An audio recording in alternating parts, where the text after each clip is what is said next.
കഴിഞ്ഞ ആഴ്ച ഇന്ത്യയിൽ വിദ്യാർത്ഥികളുടെ സമരം കൊടുമ്പിരിക്കൊണ്ട ദിവസങ്ങളിൽ പശ്ചിമേഷ്യയിൽ ഇറാനെതിരെ അതിശക്തമായ ആക്രമണങ്ങൾ നടത്തുകയായിരുന്നു യുണൈറ്റഡ് സ്റ്റേറ്റ്സ് ഓഫ് അമേരിക്ക. ഇറാനിലെ ജനവാസ കേന്ദ്രങ്ങളിലും അതുപോലെ തന്നെ ജലസംഭരണികളിലുമെല്ലാം അവർ ബോംബുകൾ വർഷിച്ചു. അതേസമയം ഇറാൻ വളരെ ശക്തമായി തന്നെ തിരിച്ചടിക്കുകയും ചെയ്തു. ജോർദാനിലെ അമേരിക്കൻ താവളങ്ങളും അതുപോലെ കുവൈത്തിലും മറ്റു പ്രദേശങ്ങളിലുള്ള താവളങ്ങളും ഇറാൻ ആക്രമിച്ചു. അവിടെ വലിയ നാശനഷ്ടങ്ങളുണ്ടായി. അമേരിക്കൻ സൈനികർക്ക് ജീവാപായമുണ്ടായി. ഈ ഘട്ടത്തിൽ മറ്റൊരു യുദ്ധം കൂടി ഇപ്പോൾ ശക്തി പ്രാപിച്ചിരിക്കുകയാണ്. ഉക്രൈനും റഷ്യയും തമ്മിലുള്ള യുദ്ധം. അതിലെ ഏറ്റവും വിനാശകരമായ സംഭവം കഴിഞ്ഞ ദിവസം ഉണ്ടായി. കാസ്പിയൻ കടലിൽ ഇറാൻ്റെ എണ്ണക്കപ്പൽ ഉക്രൈൻ ആക്രമിക്കുകയും 2 നാവികർ മരിക്കുകയും ചെയ്തു. അതിനെതിരെ ശക്തമായ പ്രതിഷേധം ഇറാൻ നടത്തിയിട്ടുണ്ട്.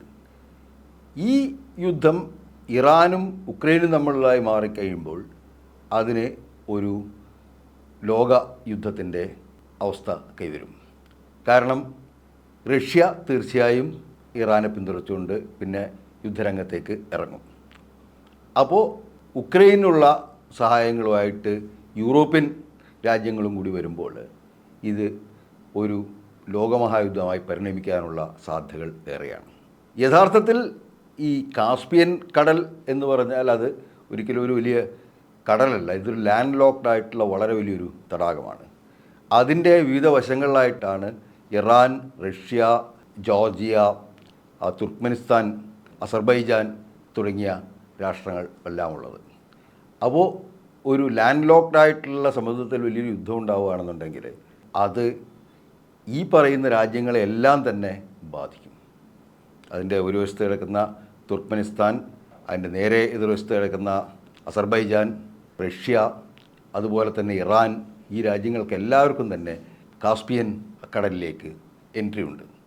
അപ്പോൾ ഈ ഒരു യുദ്ധം ആ രീതിയിൽ ഇറാനും ഉക്രൈനും തമ്മിൽ ആരംഭിച്ചു കഴിഞ്ഞാൽ അത് മറ്റൊരു പോർമുഖമായിരിക്കും തുറക്കുന്നത്.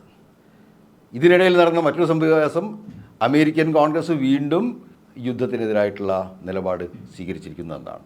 പക്ഷേ അമേരിക്കൻ ഭരണഘടന അനുസരിച്ചിട്ട് അമേരിക്കൻ പ്രസിഡൻറ്റിന് ഈ കോൺഗ്രസിൻ്റെ പ്രമേയം അംഗീകരിക്കേണ്ട ആവശ്യം ഇല്ല. പക്ഷേ എങ്കിലും അമേരിക്കയിലെ ജനവികാരം യുദ്ധത്തിനെതിരായി വളരെ ശക്തിയായി ഉയർന്നു വന്നുകൊണ്ടിരിക്കുകയാണ്. ഈ സാഹചര്യത്തിൽ ഇറാനെതിരെ വലിയൊരു യുദ്ധം നടത്താൻ വേണ്ടിയിട്ട് ട്രംപ് പെൻറ്റഗണിൻ്റെ അധികാരികളെല്ലാം വിളിച്ചു കൂട്ടിയെന്നും പക്ഷേ പെൻറ്റഗണിലെ അധികാരികളും സഖ്യരാഷ്ട്രങ്ങളും എല്ലാം തന്നെ ആ ഒരു വലിയ യുദ്ധത്തിന് എതിരായിരുന്നു എന്നുമാണ് നമ്മൾ വാർത്തകളിൽ നിന്ന് മനസ്സിലാക്കുന്നത്. ട്രംപിനെ സംബന്ധിച്ചിടത്തോളം ട്രംപ് ഒരു ദിവസം പറയുന്ന കാര്യങ്ങളിൽ അടുത്ത ദിവസം പറയുന്നത്. ഇപ്പോഴിതാ മറ്റ് ലോകരാജ്യങ്ങൾക്കെല്ലാം തന്നെ താരിഫ് നിരക്ക് കൂട്ടാനും പോവുകയാണ് എന്നുള്ള ഒരു പ്രഖ്യാപനം ഇപ്പോൾ വരുന്നുണ്ട്. അത് കഴിഞ്ഞ് ഒരു ദിവസം സമാധാനം എന്നും അടുത്ത ദിവസം യുദ്ധം എന്നുമാണ് ട്രംപ് പറയുന്നത്. എന്താണ് ഓരോ ദിവസവും പറയാൻ പോകുന്നതെന്ന് നമുക്ക് പറയാൻ പറ്റില്ല. ഇപ്പോൾ 2 ദിവസത്തേക്ക് വെടി നിർത്തിയിരിക്കുകയാണെന്നാണ് ട്രംപ് പ്രഖ്യാപിച്ചിരിക്കുന്നത്. ഇറാനെ സംബന്ധിച്ചിടത്തോളം ഇറാൻ ഒരിക്കലും കയറി ആക്രമിക്കുന്നില്ല. അമേരിക്കയിൽ നിന്ന് ഉണ്ടാവുന്ന ആക്രമണങ്ങൾക്ക് അപ്പോൾ തിരിച്ചടി കൊടുക്കുക എന്നുള്ളതാണ് ഇറാൻ്റെ നയം. അമേരിക്കയെ സംബന്ധിച്ചിടത്തോളം ആയുധ ശേഖരത്തിൻ്റെ വലിയൊരു പങ്ക് തീർന്നു എന്നുള്ള വാർത്തകളും വരുന്നുണ്ട്. അപ്പോൾ ഈ സ്ഥിതിയിൽ ഈ യുദ്ധത്തിലേക്ക് ഇതുവരെ ഇറങ്ങാത്ത 2 രാജ്യങ്ങളാണ് ചൈനയും റഷ്യയും. ഈ ചൈനയുടെയും റഷ്യയുടെ നിലപാട് തീർച്ചയായിട്ടും ഇറാന് ഒപ്പവുമാണ്. അപ്പോൾ ഈ യുക്രൈനിൽ ഇപ്പോൾ ഈ കാസ്പിയൻ കടലിൽ ഉക്രൈൻ സൈന്യം പ്രകോപനമൊന്നുമില്ലാതെ ഒരു റഷ്യൻ എണ്ണ ടാങ്കറിനെ ആക്രമിച്ചു. ഇപ്പോൾ ഉക്രൈൻ പറയുന്നത് അത് അറിയാതെ പറ്റിപ്പോയതാണെന്നാണ്. പക്ഷെ അങ്ങനെ പറ്റുവാൻ ഒരു സാധ്യതയും ഇല്ല എന്നാണ് നമുക്ക് മനസ്സിലാക്കാൻ സാധിക്കുന്നത്.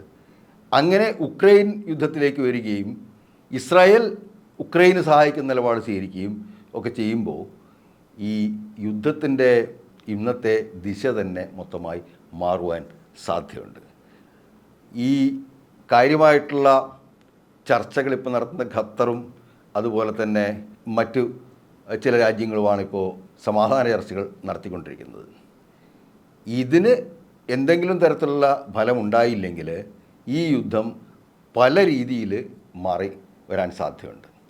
പല രാജ്യങ്ങളും തമ്മിൽ ഇപ്പോൾ സൈനിക കരാറുകൾ ഇന്ത്യയും റഷ്യയും തമ്മിൽ സൈനിക കരാറുകളുണ്ട്.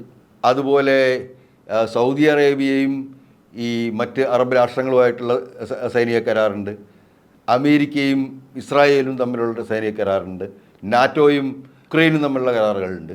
അപ്പോൾ ഈ തരത്തിൽ വരുമ്പോൾ അവർക്ക് ആവശ്യമില്ലെങ്കിലും ഈ യുദ്ധത്തിലേക്ക് എടുത്തിയാടേണ്ട ഒരു ഘട്ടത്തിലേക്ക് ലോകത്തിലെ മിക്കവാറും രാജ്യങ്ങൾ പോവേണ്ടി വരും. ആ ഒരു സാഹചര്യം ആണ് ഇന്ന് ഏറ്റവും ഭീഷണിയായിട്ട് നിൽക്കുന്നത്. ഈ യുദ്ധം ഒരു ലോകമഹായുദ്ധമായി പരിണമിക്കുമോ എന്നറിയാൻ നമുക്കിനി ദിവസങ്ങളെ ബാക്കിയുള്ളൂ. ഒരിക്കലും അതങ്ങനെ ആവാതിരിക്കട്ടെ എന്ന് നമുക്ക് പ്രതീക്ഷിക്കുക. അതേസമയം തന്നെ ലെബനനിലെ ഇസ്രായേൽ കുടിയേറ്റക്കാർ വലിയ തോതിലുള്ള ആക്രമണങ്ങൾ അവിടെ അഴിച്ചുവിട്ടുകൊണ്ടിരിക്കുന്നുമുണ്ട്. ലെബനനിലെ ജനങ്ങൾക്ക് നേരെ വലിയ ആക്രമണമാണ് അവർ ചെയ്തുകൊണ്ടിരിക്കുന്നത്. ഇത്തരത്തിൽ വലിയ പ്രകോപനങ്ങളാണ് ഇസ്രായേലിൻ്റെയും അമേരിക്കയുടെയും ഭാഗത്ത് നിന്ന് ലോക സമാധാനത്തിന് നേരെ തന്നെ ഉണ്ടായിക്കൊണ്ടിരിക്കുന്നത്. ഇതിൻ്റെ പരിണതഫലം എന്താണെന്നുള്ളത് നമുക്ക് വരും ദിവസങ്ങളിൽ ആണ് കാണുവാൻ സാധിക്കുന്നത്.